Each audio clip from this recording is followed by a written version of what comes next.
Hey everyone, and welcome back to another video. Okay. So, let's be real, Blizzard kind of messed up some of the initial design elements of Battle for Azeroth. Whoa, wait a minute, what do you mean?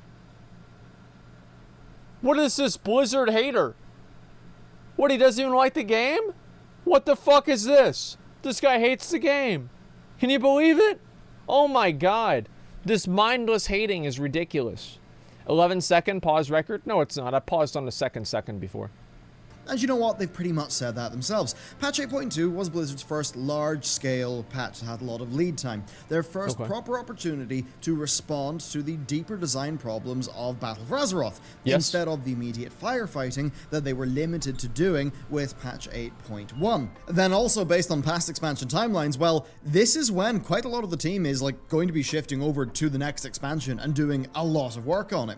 Now, combine that with the content of 8.2, and I think... I must say, if the people that made 8.2 make the next expansion, I'm already excited for it. I think 8.2 is good. And so hopefully that is the case. We can actually predict what the future of the game is going to look like from a design perspective. So today we're going to be going through what Blizzard are moving towards and what they are moving away from. And we're going to kick it off with what I think is one of the best parts of this patch. Zone depth. Mechagon and NAZJATAR both have a lot more to them than Kulturas, this is a big true. Or even Argus or the Broken Shore. This is a now, big in fairness, true. It wouldn't take much to pass some of those zones, but really what we've seen is quite encouraging. Things like Marty Vass's Laboratory, the Coral Ancients, the Fabius Tame, the Murloc Traders, a bunch of the rares, the more secretive elements, the just stuff like that. There's a lot more interesting stuff in these zones than what we've been used to lately. Now, combine these nice little shimmers of quality with the rest of what you end up seeing, and it's clear that Blizzard seem to be thinking more about the World of Warcraft, which is a good thing. Thank fucking God. Like, in these previous expansions, the whole thing has just been a bunch of fucking... everything in the game feels like it's pretty much just a tool to move you from point A to point B. Rust Feather's up? Okay, let me go over to Rust Feather real quick. Okay. Alright, I'm on my way. Anyway, so yeah, just a second. Yeah, it's like... I think the best thing about the new zones is the pet battles. Because this is the first time that pet battles genuinely have a focus. So, like, you need to do pet battles to some degree. And I think that's good because they're part of the game. You should make everything part of the game fitting together and working together. Much as there still is a long way to go. Next, though, something that they are moving away from, and that is heavily randomized rewards. They're massively moving away from this. Previously in BFA, it was about your weekly caches, your Azerite lockboxes from the Emissary, that sort of thing. And then before that, on Argus, you got a random loot token for a slot that contained a random item at a random item level. That's mad. Fun. Before that, on the Broken Shore, that was another gear token lottery. Now, were those things fun and exciting? No, congrats. I don't think so. Holy I shit. certainly found them to be the least motivating world content gearing progression systems in the game. Now, sure, when you look at this patch, the essences aren't perfect. They may have a few issues, but fundamentally, they are putting the Legion legendary tier effects onto direct sources with zero RNG. Now, sure, you might like the activity that an essence comes from or something. That's so fucking good. These essences, you literally go after them and you farm them, and there's a specific place that you farm them at. There's a specific thing that you do to get them, and after you do that thing, after you go to that place, after you get that achievement, you get the essence. Period. There's no bullshit, and it's fucking great because it allows people to create goals. Elements of the essences, but I think we can all agree it's far better than the Legion Legendary Lottery. Blizzard are clearly moving away from that sort of thing. We even see it with the Benthic gear, and this leads me straight on to my next point, what Blizzard are moving towards, and that seems to be respecting players' time. It's pretty clear to me, regardless of the design wins or losses of NAZJATAR or Mechagon, that they do respect your time as zones. Now, do I mean that the zones give you free stuff for no time put in? No, I don't mean that. But what I do mean is that the relationship between your input and the game's output is quite clear. You will get X mana pearls per day by just doing this stuff. They'll translate into Y item level upgrades per week. Do you want to push loads of gear to item level 400? Do you want to get a single bit of gear to a very high item level? Well, you go and you earn the currency, and you can do with that currency whatever you want. There's no overarching... Imagine having given a 75 rep for a world quest. Yeah, but you get 75 rep every single fucking time. That's the difference. That's what matters. That's what counts. It's not the fact that you're not getting as much rep for a world quest. It's the fact that you know what you're getting before you get it. Now, obviously, with the benthic gear, there's a certain amount of RNG. Just Mike, thank you very much for the 5 Give the Community subs. I appreciate that very much, man. Thank you, thank you, thank you, thank you, thank you, thank you, thank you. But the RNG isn't really that bad. Like, with getting these different benthic armor pieces, even if you're doing them for, like, waiting for a socket or something like that, there's nothing else you're really going to be spending your mana pearls and basically using these items. So the amount of RNG that the benthic armor has, I think, is a fine amount of RNG. It's completely okay. I don't mind it at all. This might surprise some people, but I don't think that RNG is fundamentally bad. It's not. RNG has been in the game since day one, with boss drops, dungeon drops, etc. It used to be much worse than it is now. So the idea that having to buy a few extra pieces and roll the one that you want and have it be basically a 1 in like 20 to 50 chance is not really that big of a fucking deal. Okay? Just make pearls harder to get? No, the system is fine. Blizzard gearing plan that you're directly falling into. You can distribute the resources you earn in the way that best fulfills your own goals. Somebody invite me to a server where this rares up, still please. Not having a PvP vendor, but let's move away from that one. Where there was clear randomness in the past with the equivalent systems, there is now a clear deterministic system that lets you plan around it. Marvin's Bucket with the 5 more gifts to give me subs too. Thank you very much. I appreciate that. Those goals. I think this is a big win, and I'm fairly sure it's going to perform better for Blizzard over time. And with that, there's actually something that I think you might have noticed Blizzard move away from, and that is weekly front loading. Because NAZJATAR and Mechagon don't have those big weekly milestones in the same way that a lot of other content in the game has. Blizzard clearly decided against adding to the existing BFA crop of weekly activities as compared to, say, Argus. It's especially That's actually true. Over in Argus, right, you got your big bursts of rewards just come from a few weekly quests that you could knock out in like an hour. This was a double-edged sword. Some people will have loved getting that quick burst of reward and not having to play all the time, but for others, they will have just felt like they have a week ahead of them where A, they feel like they have less to do, and B, the things that they can do are less time efficient as compared to the weekly, so they're not worth doing. That's right. So it's like the 80-20 rule. So if you can get 80% of the rep in 20% of the time, there are very few people that want to spend 80% more time for the last 20% of the rep. So what it does is it basically conditions players into making conscious decisions to stop playing the game. Right? And this is what happened. And even like Kevin Jordan talked about this in one of his videos, right? Is that whenever you start creating things that create a habit of players logging on, right? Log on every day for this, log on every week for this, etc. Your game's fucked. Because now players are thinking about like how to optimize their time and not thinking about enjoying the game. And I do think that the weekly thing is a good idea. And Blizzard moving away from that is also a very, very good idea. What do we see in the new zones? Well, I think it's pretty clear what we've got instead of the weekly front loading. And that is what they're moving towards, the daily experience. Blizzard clearly are putting more thought into the daily process. With the 5 more Get the Community subs. Thank you very much, man. Holy shit. Thank you, guys. God damn. People have been gifting a lot of subs today. Thank you guys so much.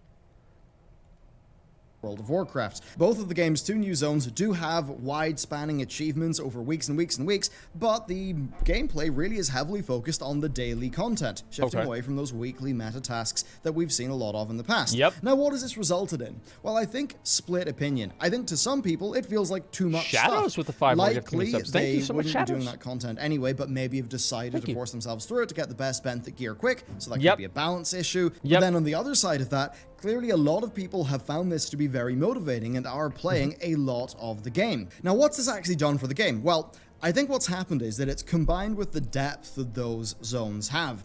NAZJATAR and Mechagon really do seem to be good at getting people out into the world on a daily basis. I agree with that. Unlike the 8.0 zones, it's a world that has a lot more stuff going on, as we covered in the depth section of this video. Big true. With the rares being more interesting, your things in the lab, Big loads true. more achievements, and just, you know, a lot of that stuff that we've already covered in this video that's really good about the 2 new zones. So it does seem like the increased daily participation has helped them maximize the, well, just those design elements of these 2 new zones, and that does bring me on to another thing. Well, that's the thing, right, is if you have daily quests versus weekly quests, you just do them a little bit, and then you're fucking done. You know what I mean? Like, that's it. That's all there is to it.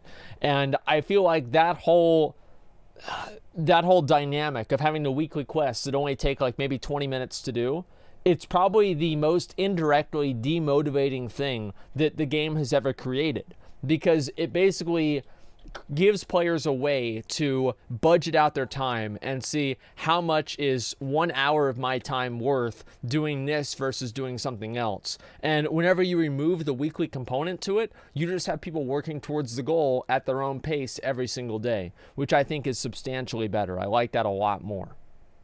That is cooperation. Both Mechagon and NAZJATAR have rares that strongly benefit from cooperation in ways that are just, you know, they're not just more damage. They feel a bit more similar to some of the rares in the Timeless Isles, like Hulon, for whom half the island would be, you know, racing over, creating somewhat of a mini event, which is a nice departure from, you know, your Gulp Frog farm back in the day. But even small things, like teaching players how to summon the Coral Giants, or maybe the rare that involves the paint colors in Mechagon, or maybe the Vault Bot rare. I think those things are... The Coral Giants are a really good example of Blizzard doing something that's like, how do you learn about the Coral Giants? You don't really.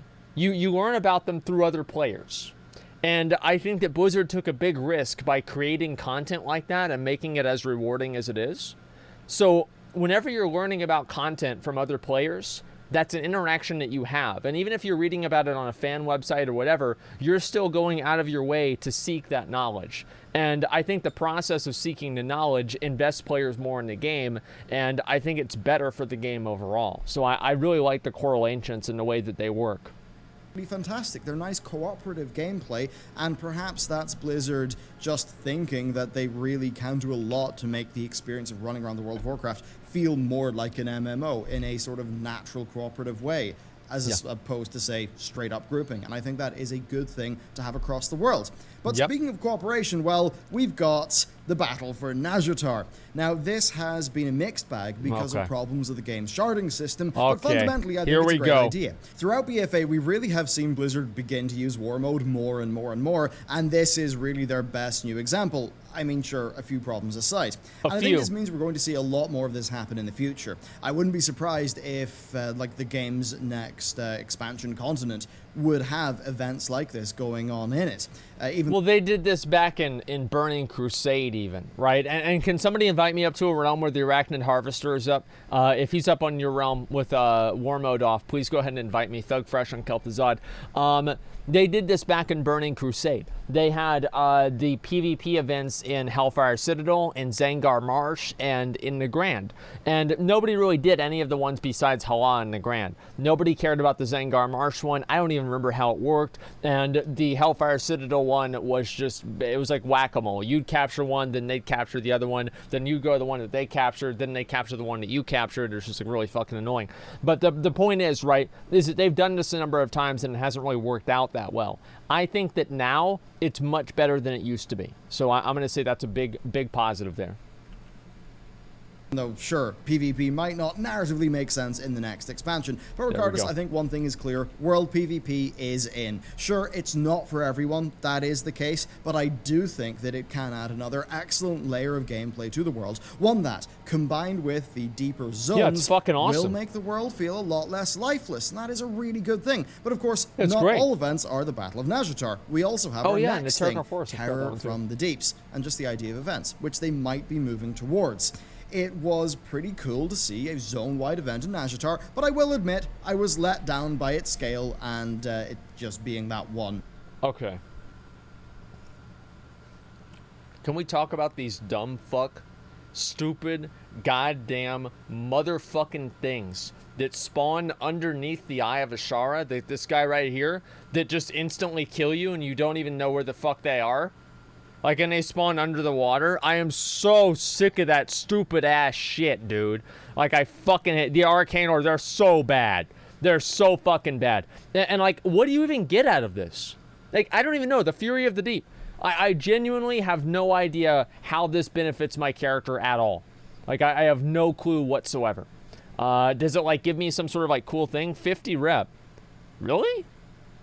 I don't think I've ever gotten 50 rep from it. Maybe I just haven't been paying attention. Shit, okay. Events. But still, things like this could be fantastic for the game if Blizzard are able to do a better job next time, and seeing them move in this direction is a nice thing.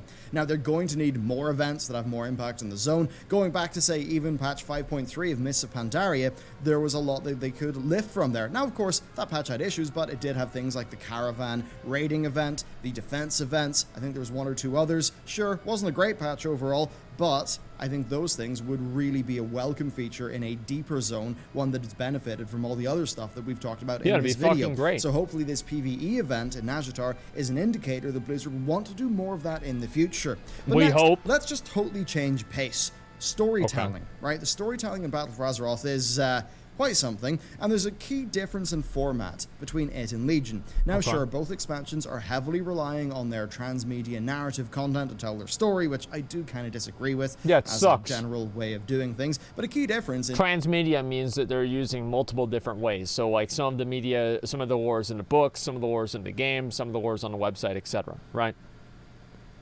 BFA is what Blizzard have done with the smaller 0.5 patches. These patches, seemingly as compared to the Legion counterparts, seem to be containing a heck of a lot more lore, and it seems very clear to me that Blizzard are just using this to give us a more episodic narrative, maybe giving us major plot updates every 3 months. Now, is that a good thing? Yes. It's hard to tell. It certainly could be a good thing if it was applied, in my view, to a better story.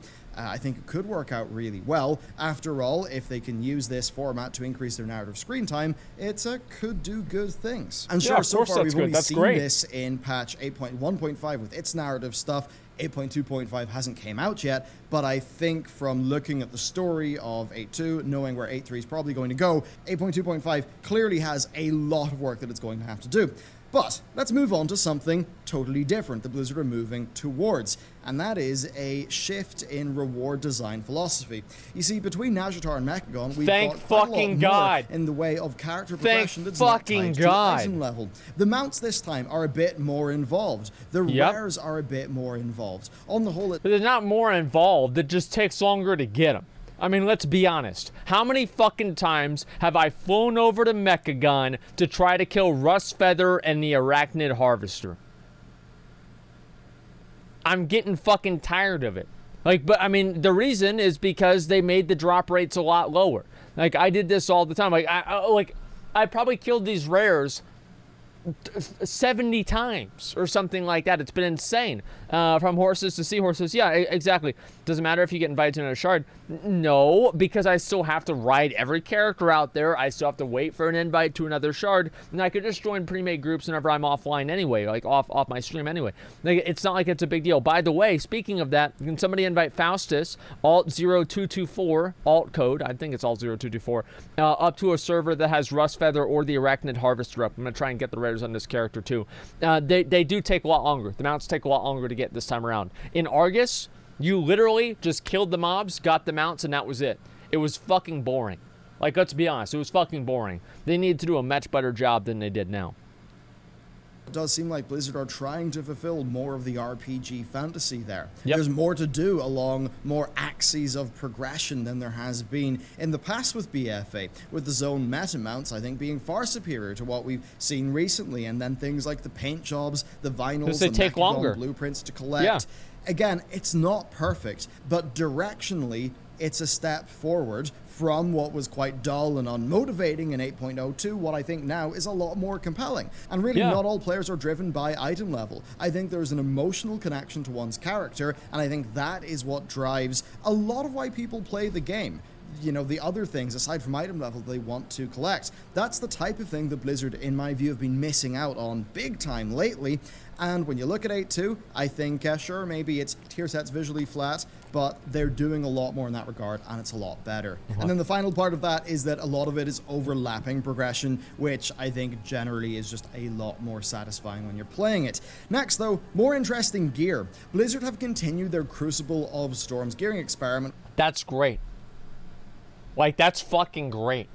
Because the reason now that they have like this more interesting gearing thing, I'm gonna say why it's fucking good, is because before, back in Legion, back in WoD, how did you decide what gear you wanted? You looked at the highest piece of the highest itemable piece that had your 2 secondary stats, and you got that item. That was it. You didn't think about anything. You didn't plan for anything. You just did that same fucking dungeon. You did that same fucking raid every week, and that was all you needed to do. Now you have an actual semi-pseudo best in slot. So you go into the raids. You look at, okay, well, this item gives me this bonus. Let's see, Queen Azshara belt gives me, you know, this thing. I know you guys can't see it because it's off the screen, but you know what I'm talking about. Okay, I want to get the Trident of the Deep from this boss in this zone. And so there's a lot more targeted farming. That's really, really good.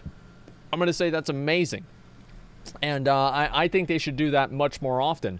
The idea of being able to work towards something that you actually want, the idea of being able to actually see a best in slot list and work towards that best in slot list is fucking amazing. I love it. Okay. With the inclusion of a lot. Benthic effects, Mechagon punch cards, the unique effects from the Eternal Palace gear, as well as the logic loops from Operation Mechagon. Now, it's a balancing nightmare, sure. It's fucking awesome. But I think it's more enjoyable for the average player, and maybe a bit more than just the average player.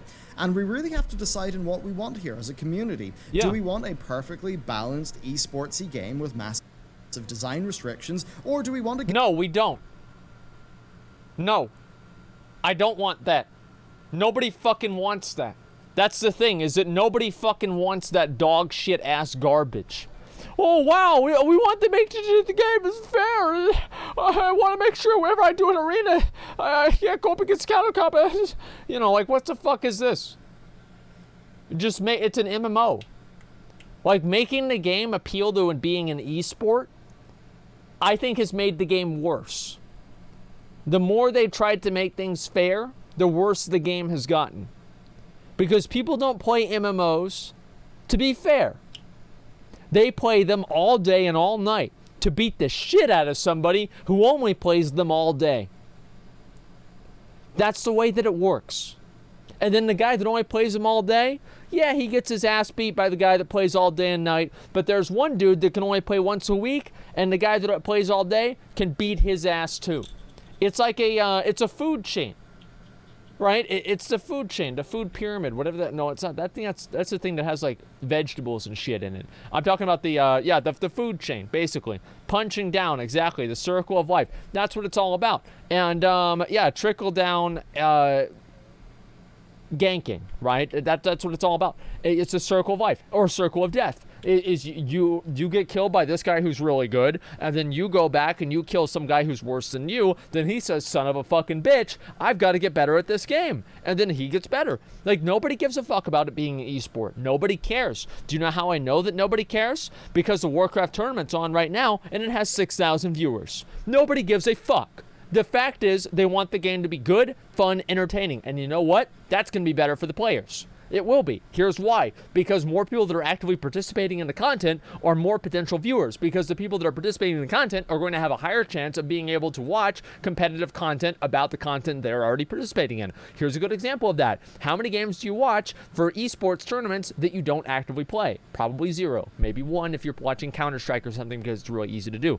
The truth is, for a lot of people, they want to watch games that they are invested in and involved in. That's why PvP was so fucking popular back in Wrath, because everybody did it. Was it balanced? Shadowmourne. Fuck no. But it was good. It was good. Doesn't matter. It doesn't need to be balanced. Balance is a false god. It is a false god. And Blizzard needs to look at the one true god of fulfillment. Nobody gives a fuck about balance. I'm not saying that they should make things completely broken. But allowing some people to kind of go outside of that window of what's normally acceptable. The dog, thank you very much. Holy shit, thank you very much for the 20 gifted community subs. Thank you, dude. Thank you. I really fucking appreciate that, man. Doing it right is right. Yeah, it's fun. Fun is the goal. Now, it's not fun to lose against somebody that you have no chance against. That's not fun. And in Classic WoW, I think that's what would happen a lot. Right? There were some classes that just purely countered other classes, and it was not fun. But I would say that a level of balance somewhere around Cataclysm or Wrath of the Lich King is great. And that is good for the game.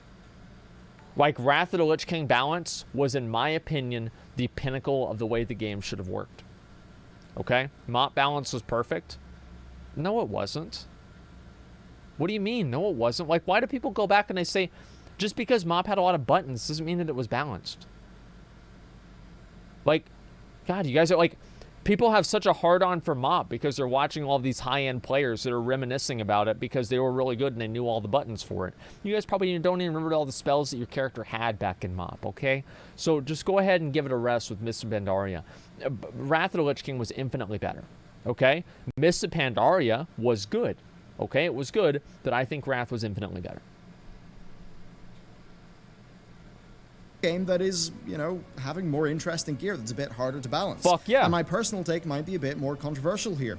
Mythic Raiders are a tiny percentage of the player base, and the game can't be designed around them primarily. World of Warcraft should not be an MMO esport. World of Warcraft should be an MMO RPG, as much as media hype might try to push it in the other direction. True. And while we're on that topic, let's just talk about gameplay. Blizzard do appear to be pushing in the direction of giving players more impactful gameplay decisions. Now, look, essences can't fix the class design problems, but to think that they would is, I believe, unrealistic. The next opportunity for a class overhaul is 9.0, and I do not say that snarkily. I get the class problems, and I agree that they are a valid... That's such a cock. That is honestly such a cock.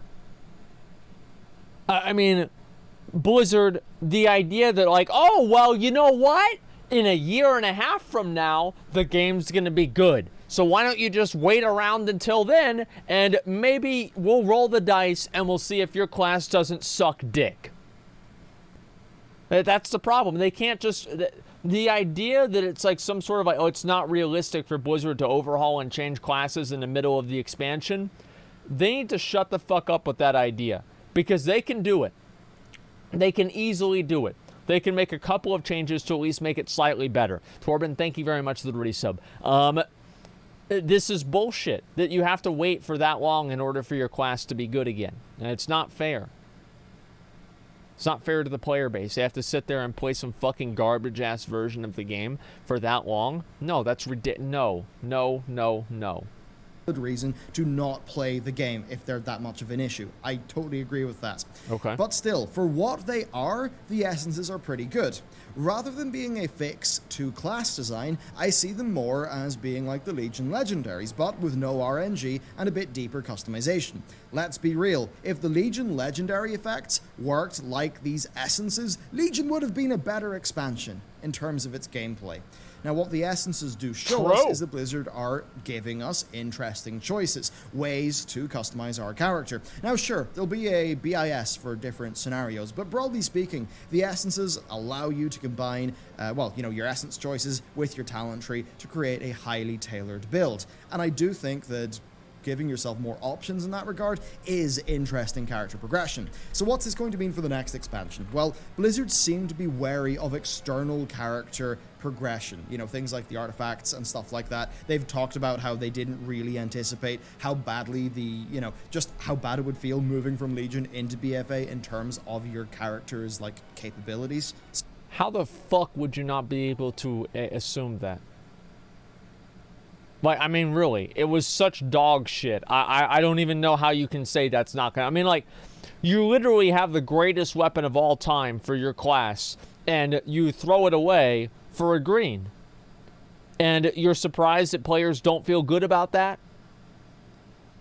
So overall, that does mean it's hard to know exactly what they'll do. Personally, I think they're going to put a lot more back into the classes. I wouldn't be surprised if they undid some of the GCD changes, and I think we're going to get something. They've already undone half of them, and they're probably going to undo the other half of them pretty soon too, because people don't like the GCD changes. Like, that's what it comes down to. Even if Blizzard thinks that, oh wow, this is such a great idea, the players don't fucking like it. And ultimately, that's what matters. They don't like it. Like the essences that just exists for the duration of the next expansion, but with the base classes being added to and, you know, not being taken away from, like we saw from Legion into BFA. Now, moving on, all of this leaves me with one question. When you look at this patch, is the zone variation their ideal design, or is it a test? And more broadly speaking, to what degree is this entire patch just an A/B test? While 8.2 retains issues from 8.0 and 8.1, okay, I think it's fair to say that many of its ideas are very different. So, yeah, could this just mean we'll get dual zones in future patches? Dragon Isles and Nyalotha. Indeed, if you got the designs of both Mechagon and NAZJATAR and squeezed them into the same zone, it would be muddled and overcomplicated. It would be a jumbled zone without a clear gameplay identity. Alternatively, they could be doing a test though. Do players prefer a more sandbox-like theme park, as we see with Mechagon, or do they prefer a typical WoW patch zone, albeit one with a good bit more depth, like with NAZJATAR? Whatever their plan is, I'm fairly sure the Blizzard are going to be paying a lot of attention to this, and given the timelines of development, I think they're going to be incorporating a lot of what they learn here into the next expansion, for it's almost certainly like having its zones being mapped out like as we speak. So what's the takeaway here now that we've really went through most of this patch? Well, I think you can... Here's my takeaway right now, is that 8.2 is a massive improvement over everything else that they've done in BFA. I think it's absolutely great. I fucking love it. And I think it's an amazing fucking thing, okay? It is an infinitely better, and I'm very happy about it. Like, overall, I'm very happy about it. Hopefully, Blizzard sees the positivity that players are giving 8.2. I think that it's received more positivity than any patch that Blizzard's made, maybe ever since the Mage Tower. And they take that and they move that forward, and they use that to direct and inform decisions that they make in the future. See, the Blizzard are moving away from many things that players have not liked in the past. Not everything has been a clear win, right? I don't think everything's been a clear win, but I think their ultimate intention here seems to have been to listen and respond. Ultimately, this patch was pretty darn late in the cycle, so it seems like they decided to be a little bit more reactive and design this around the issues of 8.0 instead of just plowing ahead with their existing plan. So I don't think we can extrapolate from this patch that, you know, WoW is totally 180'd and all of its problems are solved or anything like that, but I do think we can say that this is a big move in the right direction. It just depends if they stay the course. And really, it's just on Blizzard to think hard about the lessons that they've learnt and to work them into the fundamentals of the next expansion, so that 9.2 is not left having to fix the problems of 9.1 and 9.0, just like 8.2 has been left having to fix the problems of 8.0 and 8.1. So that's the way it works now, guys. Is you bring out the expansion and it sucks, and then as time goes on, we're going to have people slowly, you know, improve the expansion until it becomes good, and then the next expansion comes out and it's bad, and then you have to slowly improve that expansion until it's good, at which point you lose all of that progress and then it becomes bad again. So the expansions basically follow the same template as your characters do. At the end of the expansion, your character's awesome, and then a new expansion comes out, your character sucks again. Same thing with the expansions. With that, let me know, what do you think about this patch? What do you think about how this patch is influencing the design of the game moving forward? And what parts of this patch would you like to see be incorporated into the fundamentals of the game? And just broadly, how would you like the fundamentals to change in 9.0? I would love to hear that. So there you go, that is it for me. Let me know what you thought about these topics down below, and with that, I will see you next time.